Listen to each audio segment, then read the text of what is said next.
Welcome to the Ask April Porter podcast, where franchisee performance meets real-world business strategy. I'm April Porter, attorney, former judge and multi-unit franchisee, and the authority on franchisee performance. Each week, I share actionable insights, proven strategies, and inspiring conversations with top entrepreneurs and franchise leaders, all to help you grow your franchise or small business to achieve what I call swag: sanity, wealth, and gratitude. Success without sacrifice. To claim your swag, apply these hard-earned lessons from seasoned entrepreneurs. We're going to do that now. Let's dive in. Today, we're having an amazing conversation with Mike DeJong, who is a multi-unit, multi-state franchise owner and turnaround specialist. And I'm guessing that you're going to hear some things that maybe you've heard before on the show, because Mike and I are super aligned and we actually do very similar things in helping franchisees overcome the overwhelm, get out of their own way, and make their way from operator to true owner. Welcome, Mike. I'm really excited to talk shop with someone who's in the thick of it the way that we are here at Secret Sauce. April, I couldn't be more excited to be here today. Just the few minutes we talked before we started recording, I could tell we're going to have a crazy, awesome conversation today. Oh, for sure. I mean, already our stories are so aligned. You started out with 4 locations in your brand, growing to 4 locations in your brand before kind of branching out into the bigger picture of entrepreneurism. Same with me. We intended to grow to 3 locations, and I got to 3 and decided it would actually be easier to own 4 than 3. Right. Operationally. And so we went ahead and did a 4th one. So I just found that to be interesting here in the beginning, is that we both started out with that. So tell me a little bit. We were having such an amazing conversation before we recorded, which for those of you listening, the behind the scenes secrets really is that happens all the time. And then it's like, well, hold on a second. Let's stop talking. Yeah. Let's press record and let's start to capture some of this gold to share with the audience. And where we started to head down was in the discussion about, you mentioned you were able to purchase and diversify into a new brand and purchased a struggling location for 9 cents on the dollar and then turned that location around. That's right. And I'd love to know a little bit more about that. Why don't we start there and share with these folks how sometimes acquisition makes way more sense than building from the ground up. Yeah, absolutely. So a lot of franchises or franchisors, I think, don't do a fantastic job of screening their franchisees. And they bring people in with big hearts and big dreams, but maybe not the skill set they need to actually run a business. They have the building blocks for the franchise, the procedures, the policies, the things that make the franchise work, but not the business acumen necessarily. This location, I bought into this franchise, bought a few territories, hadn't started building yet, and found out one was for sale a few states over. And I looked into it and I made an offer at what amounted to 9 cents on the dollar, what it would cost me to build out the new locations. It was accepted, took ownership, and immediately started the turnaround. And what does that look like? It was as simple as changing the light bulbs. They had like 3 functioning light bulbs in the entire studio, painting the walls, rearranging the equipment. That was the first weekend. And then people come in, it's like, oh my God, this isn't a completely new place. It's bright, it's airy, it's friendly. Had a meeting with the existing staff. Didn't need to bring, often I've done some other turnarounds where you do have to make some key replacements, but the staff was excited to be engaged. They just weren't allowed to. So got the staff engaged and then started the boots on the ground marketing, where I went to places where our core demographic hung out, which was, in this case, women in their late 50s to early 80s. Just went to those locations where they were in the community and offered them some free trials with no obligations. And within less than a month, we were fully profitable. In less than 3 months, we were accelerating like this. And then due to some personal stuff with me and my girlfriend, had to sell the location and put it up for sale, because otherwise I still own it. It's a great location. Sold it for $250,000 and I bought it for like under 90. So it wasn't a bad investment for a couple of months of time and 90 grand. Yeah.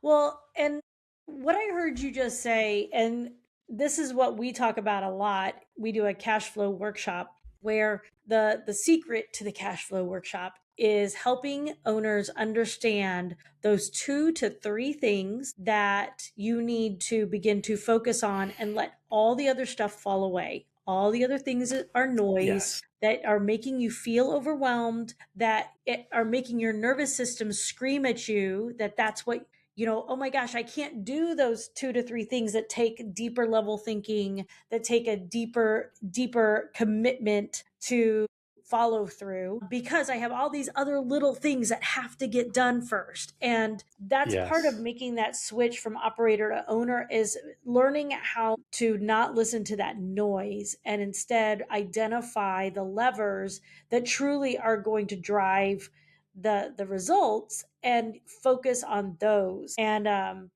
And that's exactly what you did in that turnaround. Yeah, 100%. That 80-20 rule, what 20% of effort is going to give you 80% of the result, works in. I haven't found anything that doesn't work in yet. In business, in life, in relationships, it just seems to be this universal human rule. And I think what happens with a lot of people, myself included sometimes, and I bet you still fall into it once in a while, April, is when we are doing something we don't know how to do, or we're uncomfortable doing, or we're not sure how to proceed, we fall into the things that are easy. Like I know I need to make 10 phone calls, and I don't like to be rejected, so I'm afraid to make those phone calls. So I'm going to clean my desk first, because if I have a clean desk, I can make those phone calls. And you just wasted an hour where you could have had 10 phone calls done, or 9 of them done, and got a lead on the 10th one. And it's just, that's a simple example. In the particular case of this franchise that turned around, they had a 10-tier pricing plan that even I couldn't understand. Every single person in there was paying in a different amount, had different access to different systems and processes within the franchise. It was just bizarre, just simplifying. And Yep. another thing, I don't want to change the topic right away, but just focusing your pricing so you get people to buy what you want them to buy. Like I had 3 tiers. I want them to buy the middle tier. Exactly. 100% every time. Yeah. And you just set it up so that they buy the middle tier. And then people that want to buy the most expensive tier, you're welcome to give it to them because they pay a lot for it. Yeah, I like that as a pricing structure. I also like getting it down to just 2, like an eye doctor. Yeah. Is it better A or better B? And when you have 2 pricing structures, you just need to know that they're built to solve, like to be a recommendation for different avatars. And so either A is going to be the best fit for someone, or B. But either 3 and you want them to take the middle, or 2 and you want them and they serve kind of your core demographics, but in 2 different ways. That's it. That's all you need. You don't need more than that. Not at all. Yeah. Simple. Another axiom that I always live by is any business I've ever been in, whether it's my own or when I used to work in corporate America, I build it as if I could only get leads from referrals. And I put in organized at least 3, I prefer 5 structured referral systems that are baked into everything we do. They're a little slower to take root. People have to get in, they have to trust you, they have to like your product before they're going to refer you. And I'm okay with earning that. But once you're there, you just have to have ways of asking them to bring people into your business. And I'm always asking, if I can't do Facebook ads, or if I can't do YouTube, whatever, or if I can't even go knock on someone's door, like how am I going to grow this business? And I find people just leave referrals. They just don't even think about it, or it's an afterthought. Well, I will tell you that is absolute gold, particularly right now, because as we continue to move into this AI age, I truly believe that our local marketing is actually going to revert backwards more into focus on community building, and for a lot of different reasons. One is, you've already seen it, SEO is kind of out the window now, because AI summary of what you're searching for is the first thing that people see, then ads, and then SEO. So SEO is already dying. Right. The same thing is true of digital ads, but where I see the trend going is that you don't know what's real and what's AI generated anymore. It's already starting. If you're really paying attention, there's so many videos you're seeing that are AI generated. And as that continues to happen, people are going to not trust what their eyes are telling them in the digital space on social media. It's only going to become more pervasive with the advent of AI, because we're already seeing that. Google search now is producing an AI summary, which is followed by ads. So companies that have paid to be at the top of the page, and then finally SEO. So SEO isn't working the way that it used to. And in order, arguably, is it even worth the money to spend in SEO anymore? And then when we get on the digital side and we start to see ads, there's many videos out right now that are already pretty convincing, and they're actually AI generated. And as people begin to realize Right. that more and more of the content they're seeing is AI generated, they're not going to trust what their eyes are telling them. I was just thinking about this the other day. I was scrolling through Facebook and I saw, like, I'm a woman and I'm of the age where I'm interested in the, creams that might make you look younger and do all these things. But I'm looking at the before and after photos and I'm like, I have, like, who knows if those are real or if they're AI generated. So, a few years ago, you see that before and after, and it's like, oh my gosh, this is amazing. I want to use this cream. And now I'm like, chances are it's AI generated and it holds no Right. credibility. So I'm not willing to take a chance on it. So all of that to say that the recommendation from someone in your community that you know and trust saying, I have gone to this business, I've experienced it for myself, I use the product or service, I believe in it because of these reasons, that is going to again become the most valuable, which it's always been the most valuable, but we've been Always has been. distracted over the past few years of all these other bells and whistles that we can do in advertising, and there needs to be a return to the basics and focus on this avenue of advertising in referrals. And so it sounds like you've been ahead of the game, always prioritizing that, even when maybe the internet was the sexier avenue for advertising. You stuck with what is tried and true, which is the mark of a good foundation in your business. Yeah, it's always worked really well for me. The first franchise system I was with, they handled everything online. There was nothing I could even was allowed to touch. Couldn't even post to the local Facebook page. Like, it was 100% lockdown. And I'm like, well, what can I do? And at first, like a lot of people, I was frustrated. Like, I want access to this, and why can't I do these things? And that doesn't serve anybody. So I'm like, okay, what can I do? And it was building a referral base and also doing what I still call boots on the ground marketing. The things I preach to the people I work with is get out of your store and go talk to people. And and don't go up and like, hey, I have this great store. Come, let me sell you something. It's like, how can I help you? What problem do you have that I could help solve for you? And I'm going to do that. I'm just going to give it to you. And it usually doesn't cost much or anything at all to give something to someone initially and prove to them that you really can't help them. And that you have the right intentions, right? I'm not just here to use you and get something out of you. I want to be a contributing member of this community as the business community that you're in, but also as a business owner to the consumer community. Like, you're there to invest in your community. And that's what you're doing when you add value, is demonstrating that genuineness of that intention. Yeah. And people can tell when it's real or when you're, yeah. Oh, 100%.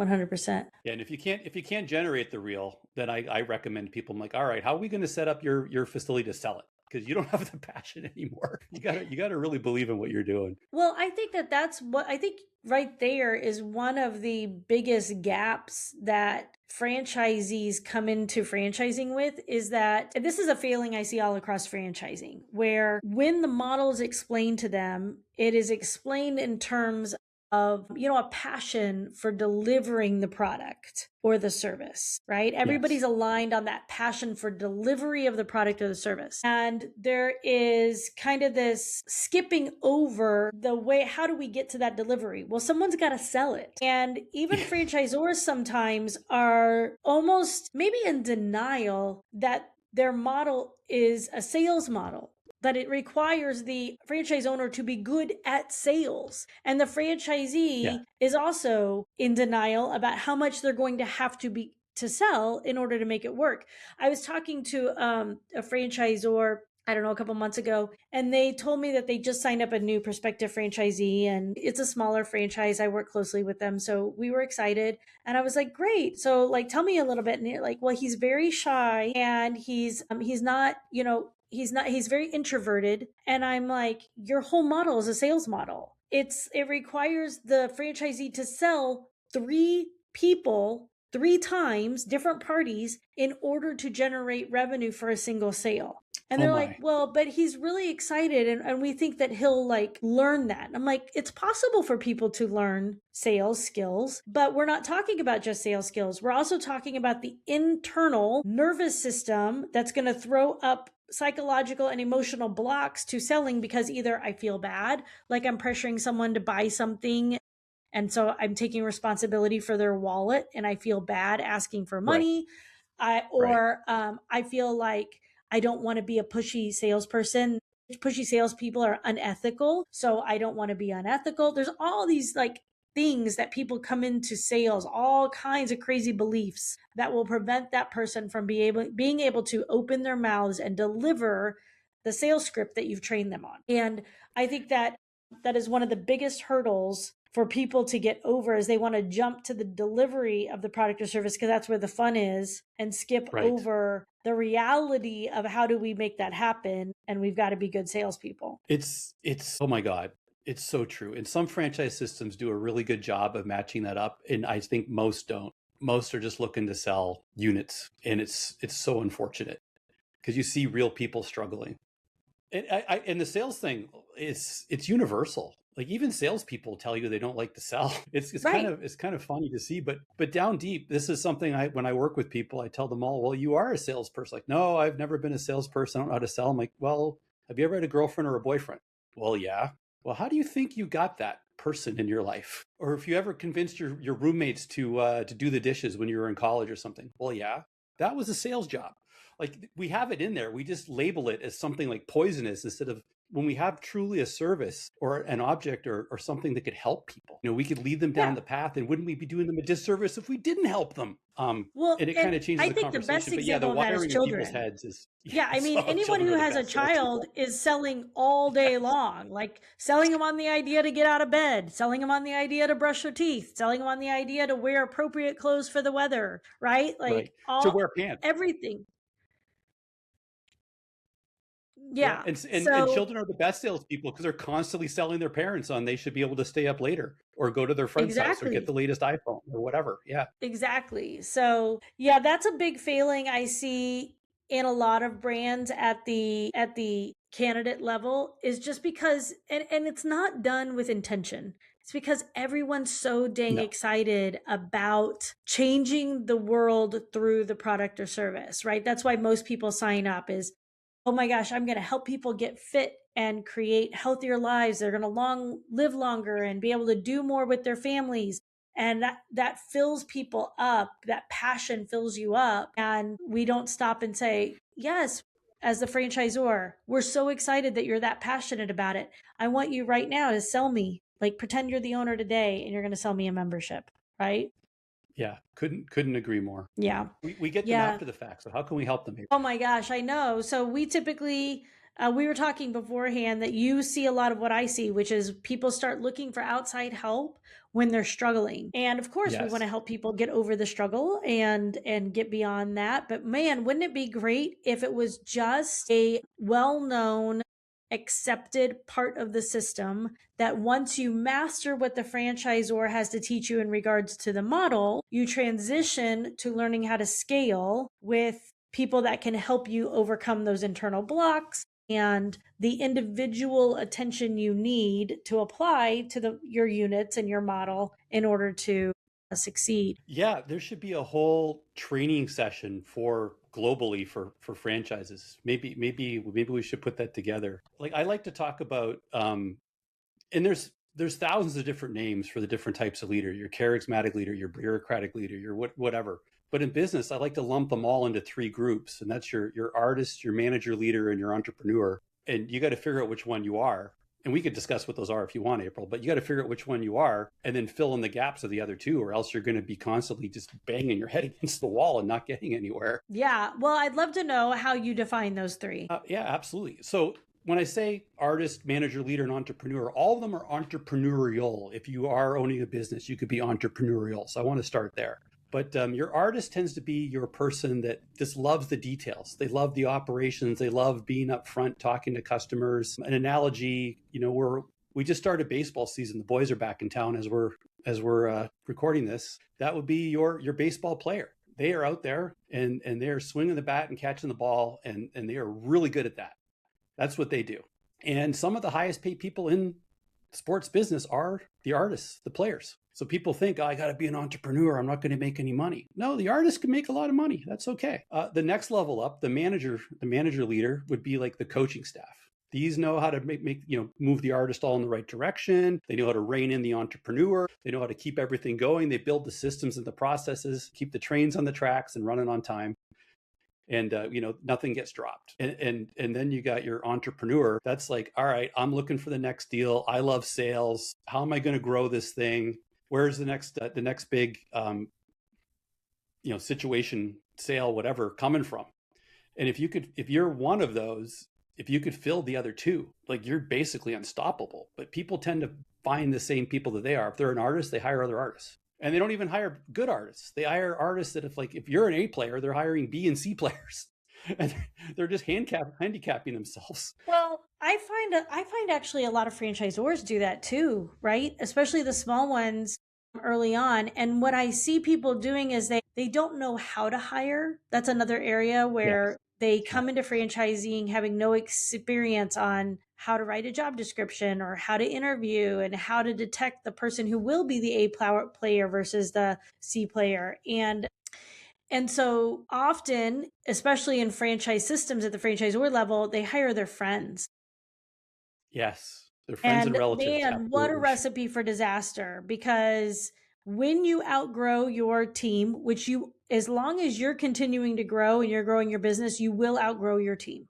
You will. 100%. And there will be a couple of golden apples that will grow with you, but the majority of people you are going to have to release and get the next level if you're going to continue to grow. And it's just part of business. And when that first level is all friends and family, it becomes extraordinarily difficult to make that move, because it's not just a business decision, it's a personal relationship that is at risk as well. I see a lot of businesses, but particularly franchisors, because they need those positions filled, and they filled them all early, not based upon zones of genius, but on relationships. And it hurts the whole brand, and it hurts the franchisees as well. Yeah, the ones that can get past that are the brands that really explode. And then I've seen recently, as I've been looking, the brands that can get past the original concept, the original owners, the original leaders, the original franchisor, like, unit number one, they often become the roadblock to explosive growth in the next level. Oh, 100%. Their skills only take them so far, and they have to take the buyout or whatever and move on and just let the professionals come in and actually lead. So it's not just at the franchisee, it's the franchisors, and it's just all over the place. It's a universal problem. Why do we do that, April? Why do we hire our friends and family? I mean, I have some ideas, but I think you're just looking for help. You're looking for who you can trust, and you need it to be easy because you're already overwhelmed. Yeah. Right. Yeah. So all of those things play into why and I do think, here's the other thing, and tell me if you find this to be true as well, Mike. So many people are driven to entrepreneurship, not because they excited about being a business owner. It's because they are excited about escaping their job. Oh my goodness. That is so true. I've never heard it put quite that way. That is so true, April. And what did they do? They bought themselves a job where instead of working 40 hours a week, they're working 80 to 100 hours a week. Instead of taking home a fixed salary, they're barely making ends meet because they got to pay everyone else first. Yep. Yeah. And I think a lot of that is inspired by having a poor working environment, which often goes back to having a poor boss. And so while they have a desire to provide this amazing product or service to their community, there's also a desire in many entrepreneurs to provide an amazing working experience to their employees. And they end up to their own detriment, trying to create such a fantastic working environment for their employees that they overwork themselves. They take on shifts because they don't want to overwork their employees. They won't take a day off because they're afraid their employees will be thinking, why is the owner not working when I'm working? And all of this stuff But I do think that that plays into also hiring friends and family, because it's one of those, well, if I hire my friends and family, I can give them great lives and I can give them a great working environment too. So there's a little bit of a hero complex I think people go into entrepreneurship with in that particular realm. Yeah, I could point the finger at someone that did that. Oh, here too, for sure. And then the friends and family come in, and then they have, at least through personal experience, they work even less hours and you work even more, and in trying to hold, there's no accountability. If you try to hold them accountable, like you're this big jerk, and it's terrible. And then even if you not only, you kind of move past that and you're still trying to provide this amazing work environment, which you should. Culture is very, very, very important, but so is growing the business and accountability. And if you're just nice all the time and you're not hitting your metrics, and it's like, yeah, well, they tried, they're doing a good job. It's like, okay, well, do you want to own a social experiment, or do you want to own a franchise and a business? Like, you want to make money, or you want to, like, I don't know. It frustrates me. That's why I'm in this space, to try to help people past that. I know, me too. Do you remember, Mike? Because I lived it. I remember the very specific moment where I was in my franchise. It was in my first location. We were profitable in 3 months, and we had already signed a license for 3 at the time. So I had 2 more to open. But I remember very specifically standing there and realizing, oh, all right, profitable. We just crossed that mark. Well, cash flow positive, I should say, right? We had to earn our investment back still. Right. And cash flow and profitability are 2 very different things that people confuse. Yes. They are, but we're cash flow positive. We've got the money in the bank to hire some more people. But I remember very specifically, that's when it hit me that, oh, the franchisor was right. I followed exactly what they said, and here we are, and it's working, and that's great. But there is no more. There's no more to the training. And I still have a million questions about hiring and about running a team and about how to get this running with my like secret sauce that helped us grow to this point, when I have to go be in another location. I can't be in 2 places at once. How do I do that? Right? And that's when I started to immediately seek outside help, because I knew I needed to fill that gap to grow. And I see so many people kind of get frozen there, where they're just like kind of waiting for the franchisor to come along and be like, right, here, let's plop this additional knowledge into your heads so that you can take it to the next level. But that to me was a very visceral memory. Do you remember at what point you had that realization as a new franchisee? Oh my goodness. Yeah. I'd opened my second location. I was actually making less money because, like you said, you're the secret sauce. You have to be everywhere at once. And I was sitting there mopping the floor at like 10 o'clock at night because everyone left and it was a disaster. I'm like, why am I mopping the floor? This is in the new location. This is insane.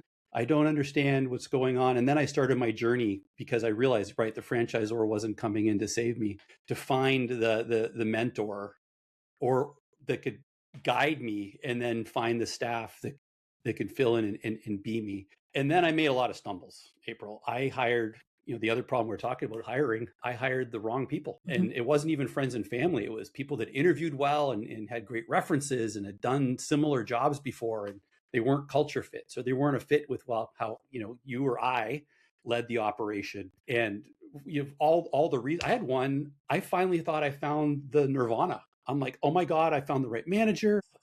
I could step back. Like, this is going to be great. At the time I was living in Wisconsin, and it snowed in February, and the day before it was 85 degrees. And I'm like, that's it. I'm leaving town. I'm going to Mexico. This is Sunday. Tuesday, I'm on a plane to Mexico. Called the manager on Monday. She's like, I got this. We're good. You go. You don't even need to be here anymore. I'm like, you're right. I don't. I'm getting in the way. It's like, she was the person. And I land and I turn my phone on, because of course I'm the business operator. And my phone blows up with a million messages from everyone asking what's going on. And then it rang with the manager saying, oh, by the way, I'm giving my notice. I'll stay until you get back. And I'm like, I have the worst high paying job in the world. That's not true, because there's a lot worse jobs than what I had at the time. But that's how I felt. And I spent that entire trip sitting in a hotel room where everyone else was having fun. I'm on my keyboard and I'm talking on the phone and trying to hold things together until I get back. And it was like this epiphany where I had to like double and triple down on how I was doing things, how I was leading things, the people I had to figure out how to hire better. I had to figure out how to build better structures and better processes. Because even though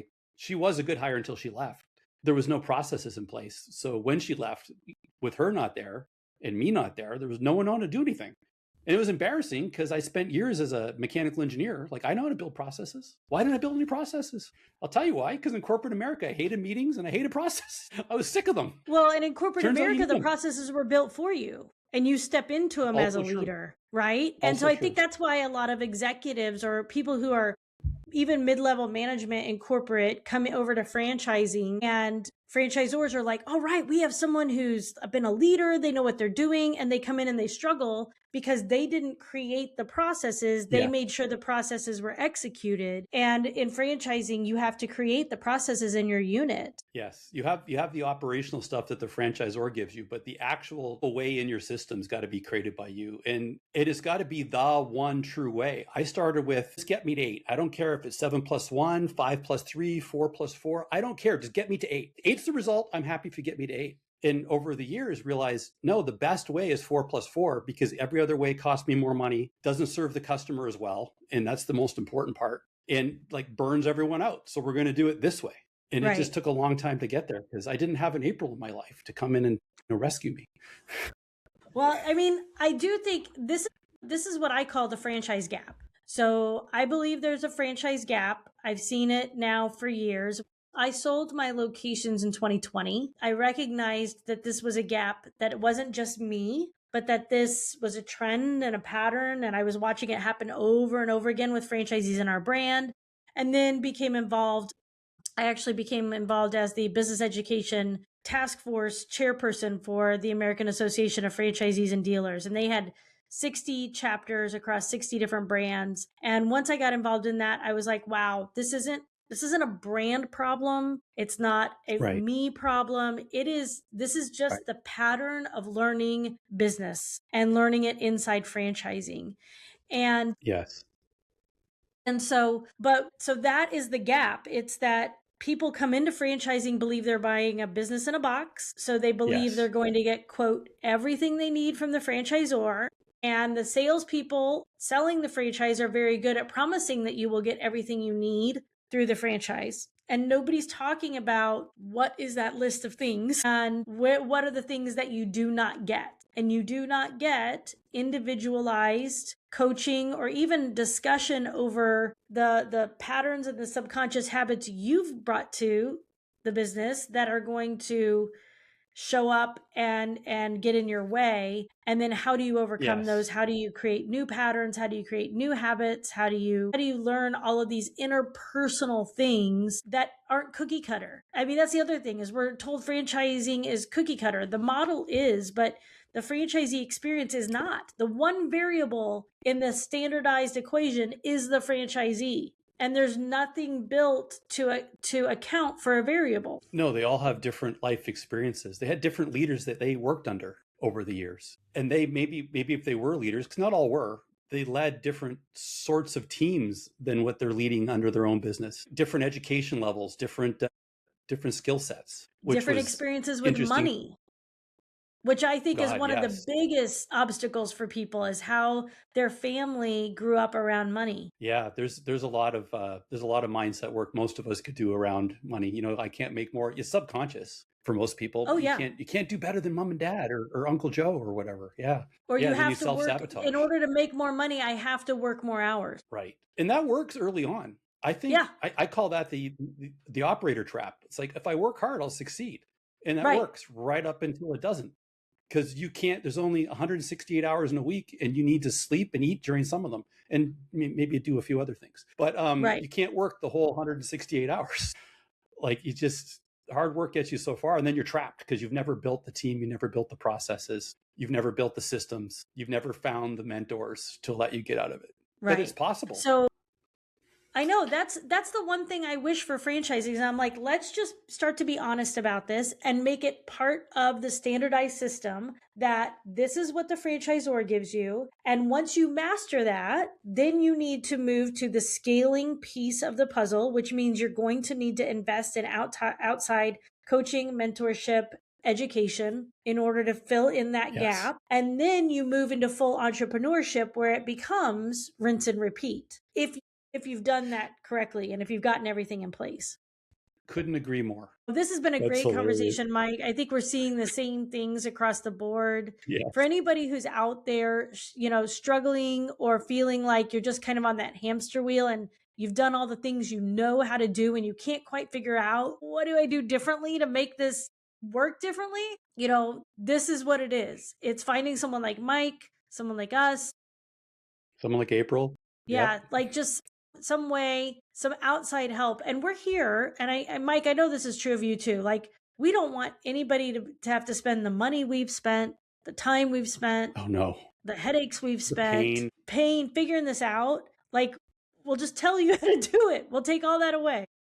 Yeah, my biggest epiphany a few years ago was pay someone to go faster. Find someone that's not one step ahead of me, although sometimes that's all you need, but find someone that's 6, 8, 10, 12 steps ahead of me and say, hey, how can I get your knowledge? Some people are in coaching like we are, and we're here to help. And other people, you got to just kind of wrangle them and get them to help you. But it's accelerate. My life exploded as soon as I figured that out. I wish that for everybody. You could 10x, not just the money you make, but the free time you have, and 10x reduce the stress you have. If just knowing that you're not the only person going through this. It's a universal human condition in franchising. It's a universal human condition in business. Forget about franchise. We're talking about franchising, but it's true in any business. And the people that get past it, they usually, more times than not, either have a mentor, have a coach. Most of them have a coach that get past it, or that like fraction of a fraction of a fraction of a fraction of a percent just kind of figured it out.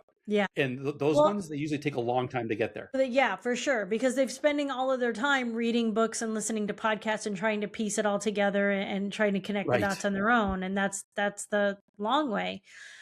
It's about being in the right room, and I always say this, if you're not in a room where you're being challenged and you're hearing those people around you talk and you're like, wow, oh my gosh, like I didn't know that. That's a great idea. But instead you find that you're in a room where people are asking questions and you're answering them and they're like, that's a great idea. Get it? That's a sign. If people are telling you have great ideas, you need to be looking for the next room. Yes. I think entrepreneur, like if you look it up in the dictionary, it says, I walk alone. Because if you're in the room where you're coming up with all the great ideas, you're in the wrong room, but it's hard to get into the room. Well, it's perceived to be hard. It really isn't to get into the room where you're listening to all the great ideas. And that's why I say you're walking alone during the journey, but you don't have to, because people can reach out and get help. That's right. 100%. Well, this has been a great conversation, Mike. I've really enjoyed talking with someone who has been on a very similar journey to us and is making an amazing impact on others to help pull them up and save them the time, energy, money, and heartache that you've experienced, that now you get to bless others through teaching them how to avoid those things. So where can we find you? Are you on LinkedIn? I am on LinkedIn, Mike DeJong. You could also find me at MikeDeJong.com. And I have a place where you could book a call. It is not a sales call. I want to stress that, April. I'm just a giver, and I'll give you 30 minutes to an hour. You could just tell me what's going on in your life, and I'll give you a few diagnoses and go forth and fix it yourself. Like I'm very happy to do that. Or if you want to read another book, you could download that one for free. Grow Smart at MikeDeJong.com. It'll be available on Amazon by the end of May. I started figuring that out this week. Amazing. Well, congratulations on that. Thank you, April. I appreciate it. And I did it because enough people said, Mike, you got to write this stuff down so you could help more people. I'm like, all right, I'm going to write it down so I can help some more people. It was, it was interesting. Amazing. All right. Well, I hope this conversation has been super valuable for you, and that if you got nothing else out of it, that you feel less alone today, knowing it is not you. This is the business journey. We're all on it together, and we're here to help and support you. So we'll talk to you next week here on the Ask April Porter Show. Thanks for tuning in to the Ask April Porter podcast. If you found value in today's episode, subscribe, leave a review, and share it with your fellow franchisees and small business owners. To access the resources I mentioned during this episode, check out our show notes.